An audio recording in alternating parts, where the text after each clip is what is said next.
Olá, bom dia, seja bem-vindo ao Acontece Agora. Estamos chegando com as principais notícias do Brasil e do mundo desta sexta-feira, fim de semana à vista. Uma técnica de enfermagem de Maceió, no Alagoas, foi afastada após não aplicar a vacina da Covid corretamente em uma idosa. Imagens mostram que o conteúdo da seringa não foi injetado no braço da mulher de 97 anos. A gravação foi feita pela cuidadora da senhora a fim de comemorar o momento. A família da idosa denunciou o caso e ela voltou para ser devidamente vacinada. A Prefeitura de Maceió disse que esse foi um caso isolado e que a Secretaria Municipal de Saúde considerou o ato como uma falha humana. O Ministério Público do Alagoas abriu uma investigação para apurar a conduta da profissional de saúde.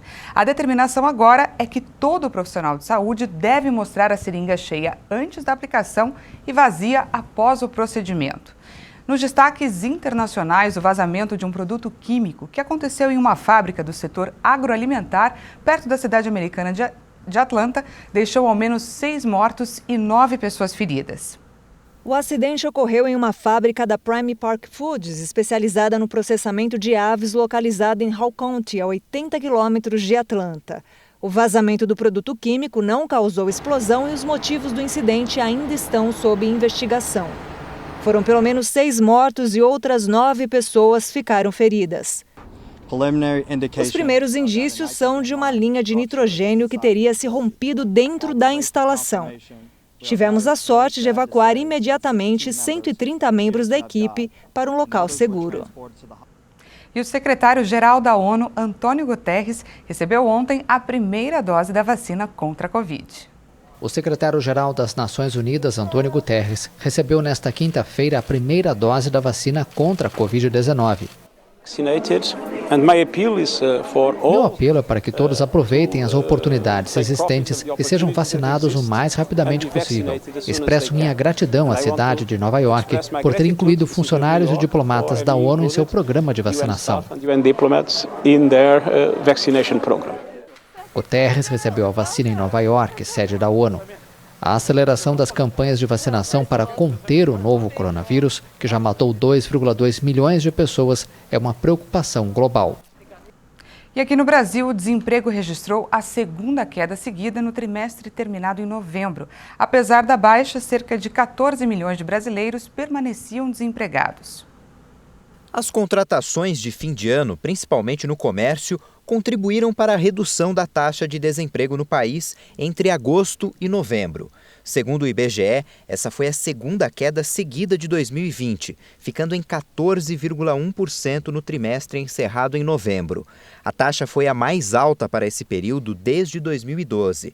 E apesar do bom resultado, o desemprego ainda afeta cerca de 14 milhões de brasileiros. Segundo o IBGE, entre agosto e novembro, cerca de 4 milhões de brasileiros conseguiram uma ocupação no mercado de trabalho, um aumento de 4,8% no período. A pesquisa revela também que esse aumento da ocupação é explicado pela flexibilização das medidas adotadas para o combate da pandemia. Entre as 10 atividades investigadas, o aumento na ocupação teve destaque no comércio, com mais 854 mil pessoas. A indústria geral absorveu 465 mil trabalhadores e a administração pública, 427 mil pessoas. Outros setores, como construção, transporte e alimentação, também cresceram no período. No setor privado, o número de empregados sem carteira de trabalho assinada cresceu 11,2%. O setor informal já representa 39,1% da população ocupada, ou 33 milhões e meio de trabalhadores informais no país. Mas segundo o CAGED, apesar da pandemia, em todo o ano passado o Brasil gerou cerca de 143 mil postos de trabalho com carteira assinada. E olha só, criminosos estão se passando por funcionários de uma empresa de telefonia para aplicar golpes em Campo Grande. O alvo são os idosos, que acabam tendo grandes prejuízos financeiros. Seu Roque foi vítima do golpe. Ele lembra que tudo começou quando homens de uniforme de uma empresa de telefonia vieram até a casa dele. Primeira coisa que aconteceu, eles vieram aqui, pegaram e falaram: olha, nós vamos fazer a portabilidade do telefone da tua esposa, que é da minha esposa. Aí pegaram o meu cartão para cobrar em débito. Mas eu acho que eles pegaram o número da conta do meu cartão Seu Roque é cego, mas a sobrinha viu os suspeitos. Dias depois, ele recebeu uma ligação de uma pessoa que se disse atendente da Caixa Econômica Federal. Mandaram falando assim, olha, estão comprando na sua conta lá em Belo Horizonte, Minas Gerais. Comprando 2 geladeiras. Eu falei, meu Deus, como é que pode uma coisa dessa? Porque eles clonaram o seu cartão. Falaram para mim assim, você pega e passa aí sendo seu cartão dos 3 cartões, Magazine Luiza, Santander e da aposentadoria, que nós vamos cancelar para você os 3 cartões aqui agora já, para ninguém fazer compra no seu cartão. E eu não sei o que deu na minha cabeça, eu peguei e passei a senha.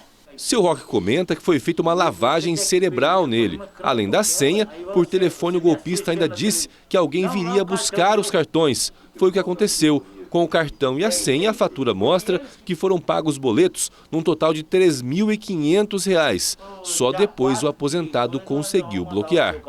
A polícia alerta sobre 2 situações. A primeira, a pessoa nunca deve passar a senha para ninguém por telefone ou por qualquer outro meio. E a segunda, ninguém de nenhum banco vem buscar cartão na sua casa. O objetivo, né, de eu fazer essa matéria é que eu quero que todos os velhinhos que pediu cartão para eles não entrega seu cartão na mão de ninguém. É importante alertar também para não entregar a senha. Não entregar a senha para ninguém, a sua senha, ela é sua, não adianta. Eu tô fazendo essa reportagem não para me amostrar nada, mas é para falar ao senhor que já está de idade, não entrega seu cartão na mão de ninguém. E nem a senha. Nem a senha, não faz isso. E a sexta-feira começou quente e vai continuar em quase todo o Brasil, principalmente no Rio de Janeiro.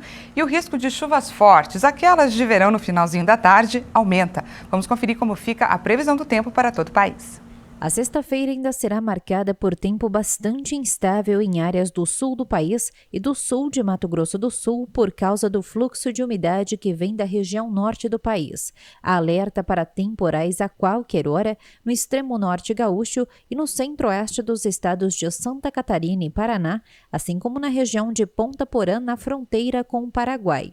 Na região de Porto Alegre, o dia será marcado por várias pancadas de chuva, mas que intercalam aberturas de sol.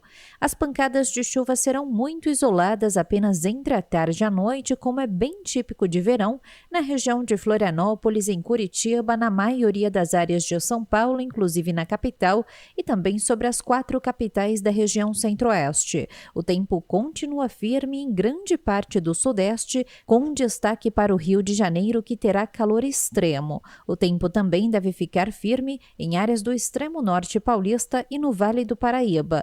O dia também será marcado por bastante sol e sem previsão para chuva no interior do Nordeste. Entre as capitais Salvador e Natal, assim como na região de Fortaleza, a chuva será passageira. Nas demais áreas do país, dia de sol com pancadas que acontecem entre a tarde e a noite e o tempo permanece instável entre as capitais Manaus e Porto Velho.